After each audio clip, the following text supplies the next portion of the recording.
Hello friends, and welcome to the Hanged Man in the Moon. If this is your first time here, welcome. Thank you for coming. I'm pleased to meet you. If you've been here before, thank you for returning. I'm truly honored. Friends, if you have been here before, if you are a returning visitor, we're doing something a little bit different this week. Because I felt inspired, and because my interest in a new system of cards has increased exponentially recently. And so this week I'm bringing in the Lenormand, or the Lenormand cards. So this is a Lenormand deck, but actually this is a Game of Hope deck, which predates the Lenormand. In German, it's called Das Spiel der Hoffnung. It was created in 1799. This deck was created in 1799, but this is not a deck from that year. This is a reproduction of that deck. And it predates the Lenormand in that the system actually originates in Germany. And it apparently originates from a deck of cards which represented coffee grounds. Yeah, my grandmother used to read tea leaves. And so people would drink tea, and before there were tea bags, people would have tea poured through a sieve, but there were always tea leaves at the bottom of the cup. And so after people would drink the tea, a reader would look at the pattern that the tea leaves remained at the bottom of the cup and intuit a message from that. So apparently people also did the same thing with coffee grounds in Germany. And they made a deck of cards representing common images in the coffee grounds, which eventually became the Game of Hope. Yeah, those images were added to playing cards and it became the Game of Hope in Germany. And then when it was imported into France, they decided to, for sales purposes probably, add the name of Madame Lenormand, who was a very famous psychic and reader for people in France, for the upper crust in France. And though she almost probably did not use this kind of deck, the Grand or the Petit Lenormand. This is the Petit, the little Lenormand.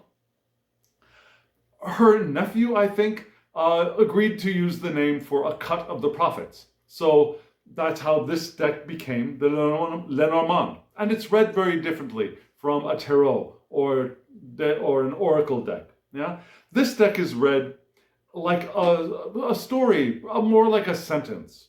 Yeah, people say it's read like a sentence. You lay out cards, and you have to have at least 2 or 3 cards to complete a sentence.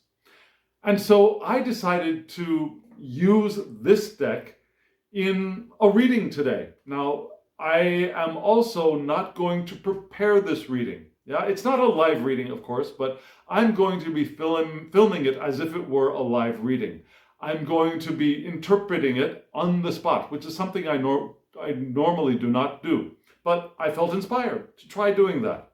So what I will do is I will turn the camera around, and hopefully these cards will photograph well, and I will lay out the cards on camera and read them. I'm thinking of doing 2 spreads. One is called the Airstrip Spread, or according to one of my favorite video teachers, whose name is Truth and Story is her channel, and her name is Kelly. I'll put a link to her channel below because she has some wonderful, amazing, brilliant videos teaching Lenormand. And it was through her videos that I really got to understand the system. So if you want to check those out, there will be a link below. And so what I'll do is I'll turn the camera around. I'll do that airplane spray, the airstrip spread, or what she calls the getting there spread.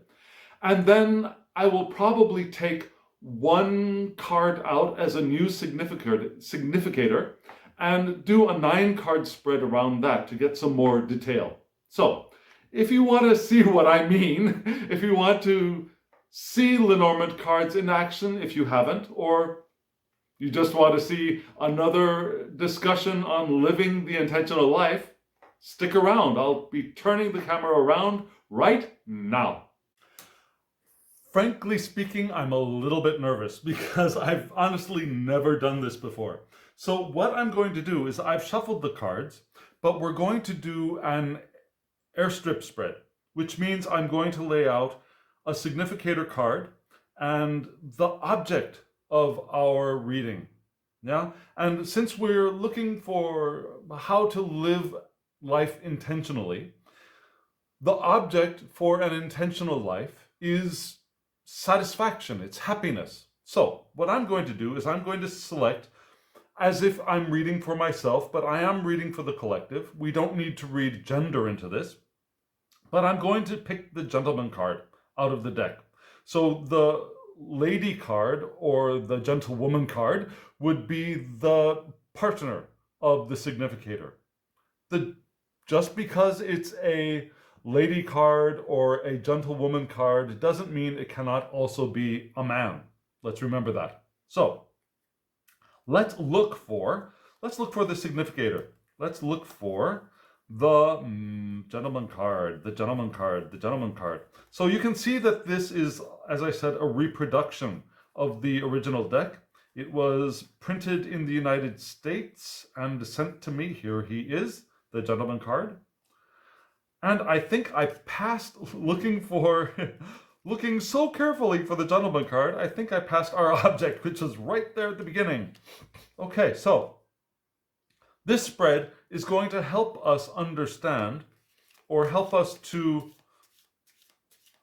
find our path to happiness, which is the purpose of an intentional life. Now, we live intentionally. And the purpose of our intentions is to be happy. It's not for the material objects. The material objects help us to enjoy the experience, enjoy the journey.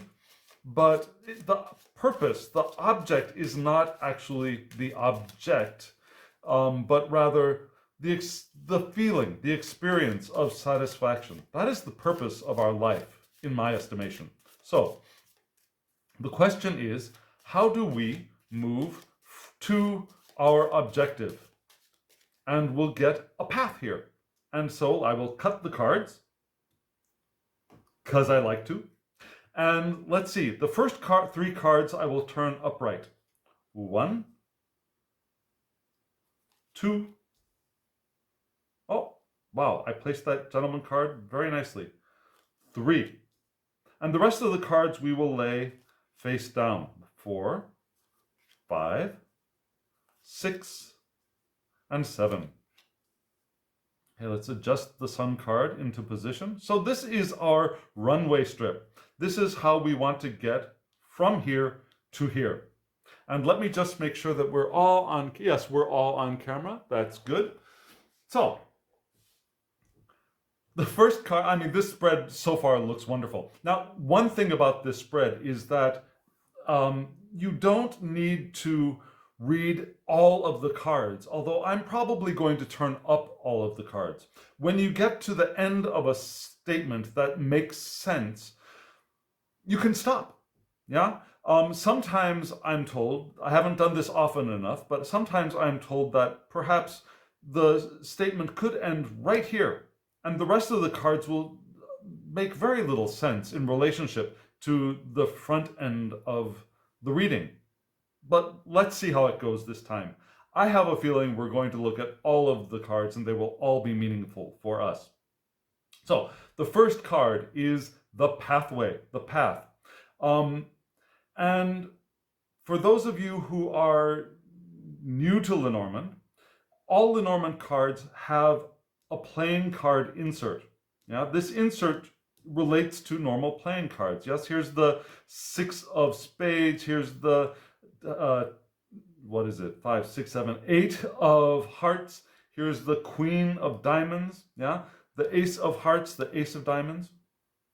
We have all of the court cards, and the upper cards of the minor suits in regular playing cards. We don't have the 2, 3, 4, or 5 in the Lenormand. But you can see that this is also not only Lenormand, but the Game of Hope. So you have the German card insert. So instead of diamonds, they have bells here.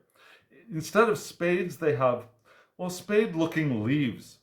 So I don't know this part very well yet. I'm still learning, but I just thought I'd point that out. So for Lenormand cards, we have a playing card insert, which can also add to the reading. But for this one, we have the first card is the crossroads, the paths.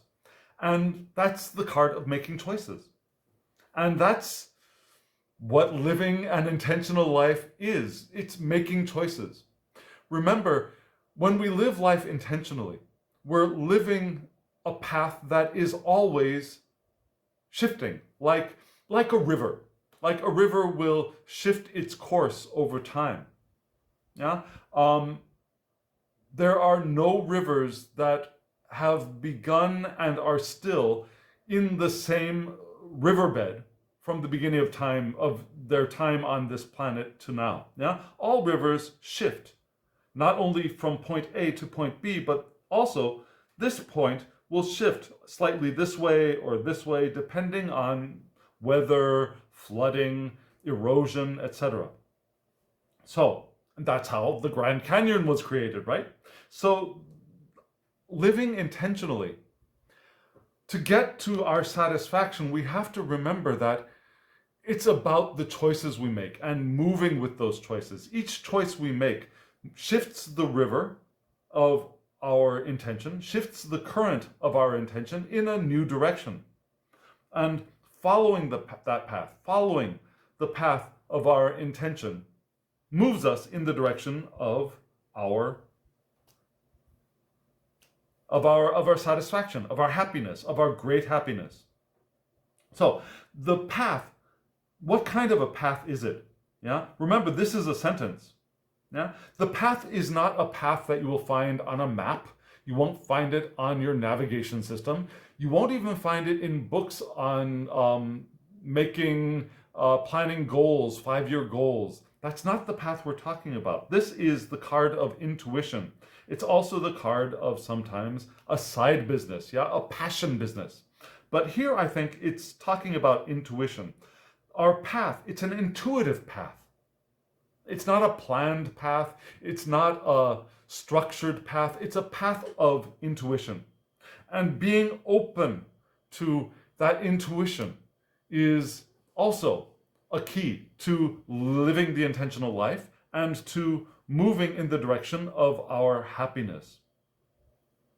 The Tower card. Now, for those of you who are primarily tarot readers, this is not the same as a tarot tower. This is not, there's no lightning coming down. There are no people falling out of windows or crawling out, escaping the tower. This is a card of either isolation or institutions. And here I think we're being shown that this path, yeah, this intuitive path, is also an individual, an isolated path. We don't follow the same path as everyone else. If we're following someone else's path, we're not going to get to our happiness. If we're following someone else's path to their happiness, we won't reach ours. So we want to make choices. We want to engage our intuition when we're making choices and recognize that our choices are not going to be the choices of everyone else.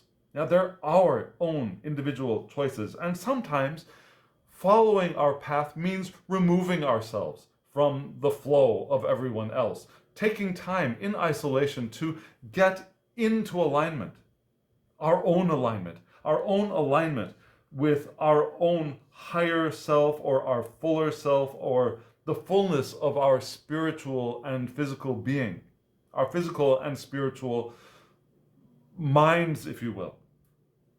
So this is the first part of this sentence. And what is the next card?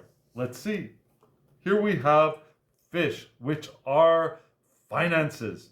So This isolated and intuitive path of making choices is also one of, I'm sorry, I'm bumping the table a little bit, is also one of finances. Now we can engage our finances. Living intuitively is also beneficial, but living intentionally is not necessarily a life of restriction or poverty or reduced means. Yeah? It is also a path of attaining physical comfort and finances. So we can allow our satisfaction to include financial success. It doesn't have to. I mean, that isn't the goal. The goal isn't financial success. The goal isn't our finances or our accumulated wealth or the way material resources flow into our lives, but that is part of the path. And when we notice that we are restricted, we might also be noticing that we haven't been living in the flow of our intention, because the flow of our intention will include financial security, stability, comfort. So what is the next card? The next card is the star. Wow, can you ask for a better reading? The star, our North Star, our guiding light. Now, this isn't our guiding light, but following our guiding light, leading to financial resources, will also be included on this path. Yeah? Our guiding light, our North Star, will lead us to the resources we need. Now, the resources that I need might not be the same as the resources you need. You may need more than I do. I may need more than you do.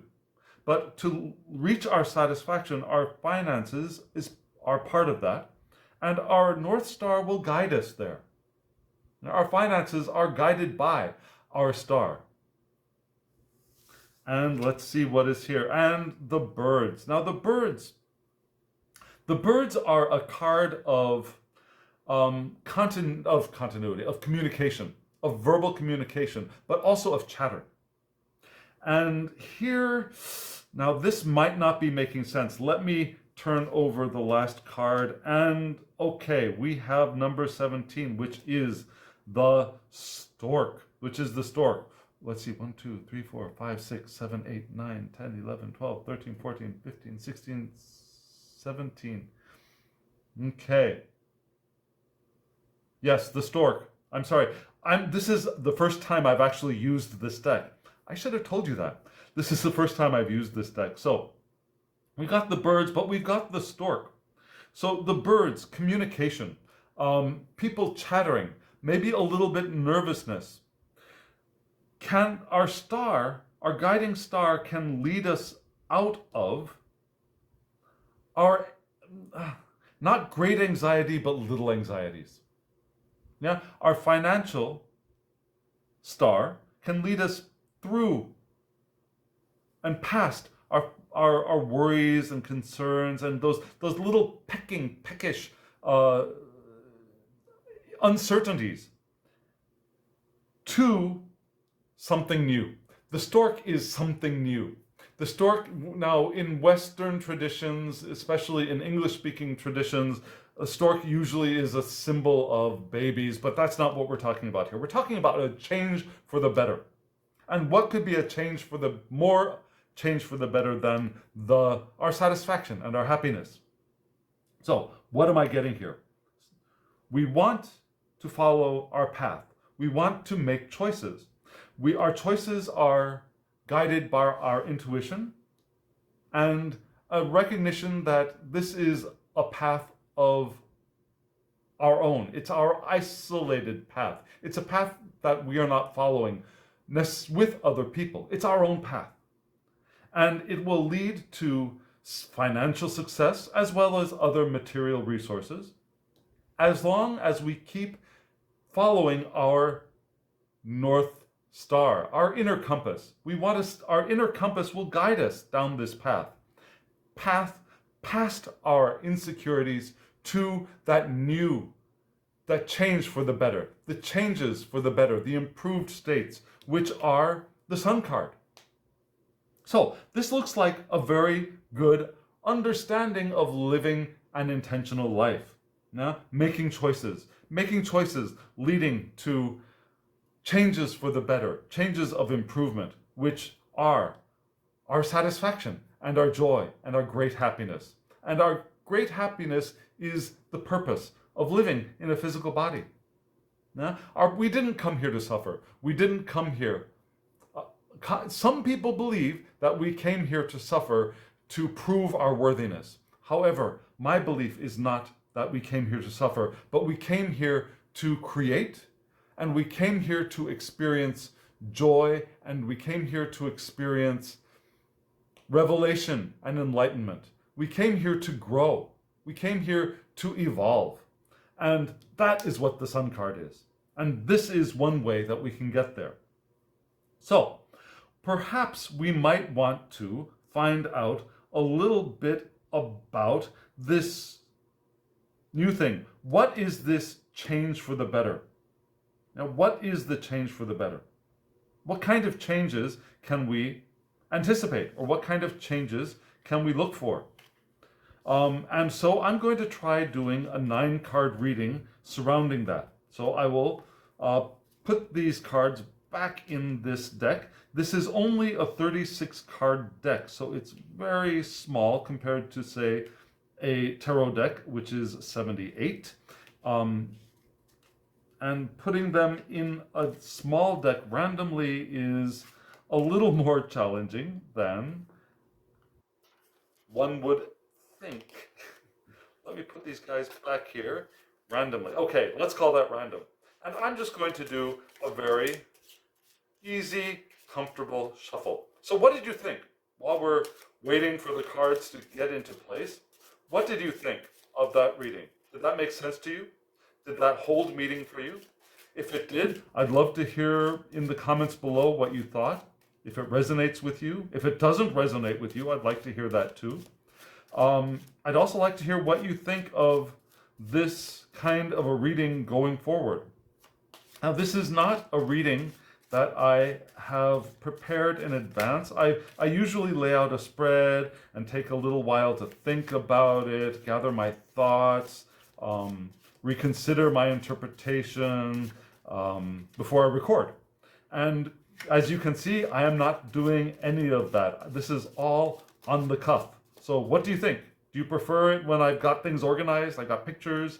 Or do you like this top-down, spur-of-the-moment thing? Or do you like both? I'd love to hear. I'm going to do a little bit of riffle shuffling because that is my joy in life, even for these small decks.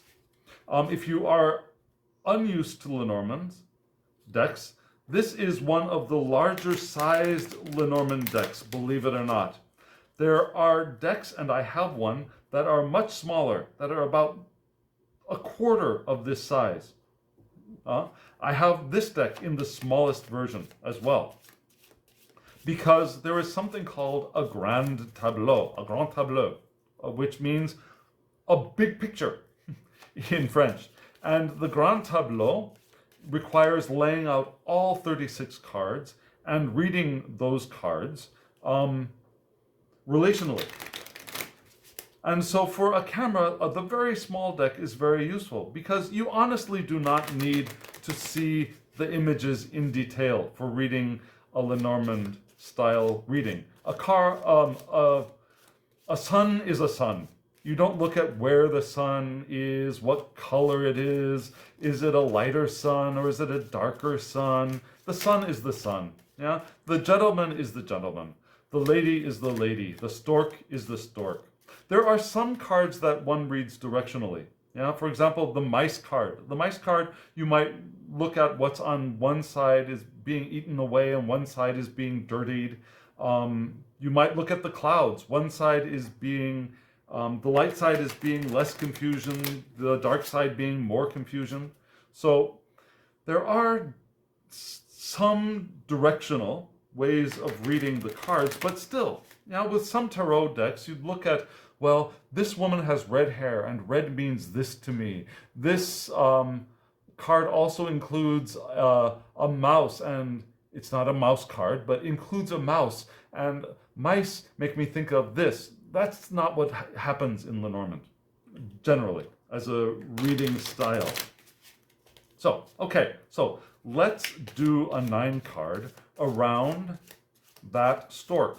What new changes can we expect? Now, for a 9 card, this kind of 9 card, what I'm going to do is I'm going to search for the stork card. And let's see, where is that stork? Where is that stork? There it is. Okay, so this is going to be the center of the reading, the stork. And I want 9 cards around it. So I will take this card, this card, this card, and this card to get the top, which would have been the top, which would have been before the stork card, and then this card, and this card, and this card, and this card, which would have been after the stork in the deck. So let me put these aside and look at this reading. This is interesting. Now, there are 2 different schools of Lenormand. Well, actually, there are more than 2 different schools. There's the Russian school, there's the German school, there's a French school. Most readers that I know of read either French school or German school. And there are different shadings to meanings of cards. For example, the fox. I believe the French school can mean work. In the German school, it can mean something is not right, or being clever around things, or doing what is necessary. Now, there are different readings for some cards in different traditions, but for example, the house card in both traditions are basically the same. Now, the dog card, I believe, is basically the same. The ship card is basically the same. So this is an interesting reading. Let me make sure it's all on camera, and let me make this a little prettier. So, what do we have here? Okay, so this is changes for the better. And this is perhaps what is above us, what is below us, what is in front of us, what is behind us. So, what is behind us? Well, also we can look at this. So, a long journey. We've got a long journey, and we've got the fox, which again, in my style of reading, would be perhaps being clever. It can be duty. It could be something being wrong, or it could be thinking outside the box. That's it. Okay, so for this reading, it looks like that. For this new thing, the change for the better, we kind of need to go after what we want by thinking outside of the box. However, we can't expect it to be an immediate change. Yeah? Living intentionally, and also the law of attraction, if that is an important concept for you. We remember that we have what they call a buffer of time, and I think that's what this is. Yeah? A buffer of time. That when we imagine things and we move towards them, the fact that it doesn't appear suddenly serves us. Otherwise, we would be crowded with stuff around us. Yeah? So we want to think out of the box and remember that our goal is going to perhaps take time. And also, our heart, our passion, our love, but the thing that we love will require choices.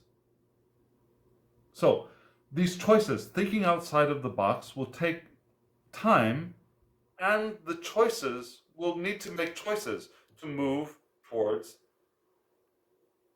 the desires of our heart. Now, that could be a love, it could be a love partner, but here I think we're talking more generally, the desires of our heart. So, let's see. So the stork, in front of us, what we have is the house and the ship and our heart. So the change for the better is going to be something that is an emotional change, a change of something that we love, things that we love, new things that we love can come to light as we move in the direction of our intention. Yeah? And we also know that as the new things come, those new things can come and become stable for us. Our home, our place of security, our stability. Yeah? As we change, our hearts, new things come into our hearts and become stable, become new desires, new directions for our journey.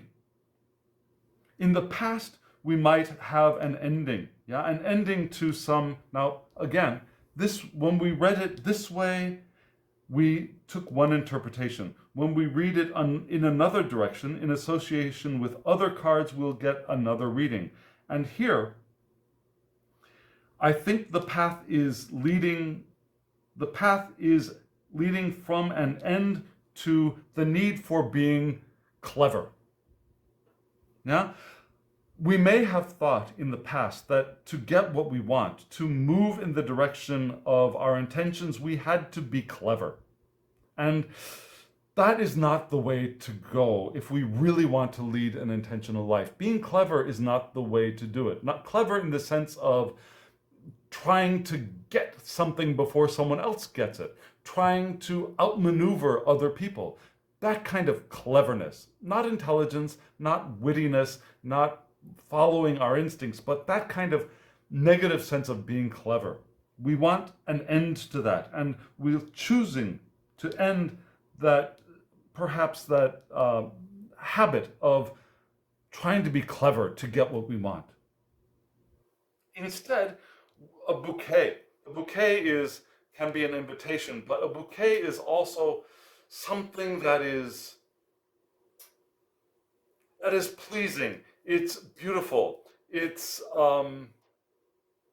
creativity and grace. Yeah. In addition to loyalty. So the new thing is going to be that we're looking for, that we're moving towards, is both friendly, it's loyal, and it is beautiful and graceful. So we're moving from the past of being clever and perhaps manipulative, ending that and moving to a more loyal path towards beauty and grace, which will lead to stability in our hearts, stability of our desires. Sometimes we can feel like our desires are shifting from this way to that way to this way, but going in the direction of satisfaction is a path of stability. It's not, the path changes, but moving down the path can also feel stable when we're flowing with the powerful force of our intention. And yes, this ship right now is showing me that moving in the direction of our heart satisfaction down the river with the current of intention is a stable path. So that's what I'm getting from this reading. And that is where I'm going to end this reading. Yeah? We're moving from being clever and shifty to a stable, open, heart-centered path of intention. One of both loyalty and friendship and beauty and grace. So friends, really, I'd like to hear from you. What do you think? Does that mean anything to you? Did you get anything from this off-the-cuff reading? Let me know in the comments below. And if you feel inspired to, subscribe if you haven't subscribed yet, so you can get notifications of when I upload videos. And also share if you know someone who's interested in cartomancy and might want to take a peek at what Lenormand reading can look like. There are people who read much better than I do. Kelly at Truth and Story is a phenomenal teacher, and I again recommend her channel for Lenormand. But let me know. Also comment below. And as usual, I wish you love, joy, well-being, and pure awareness. Thank you.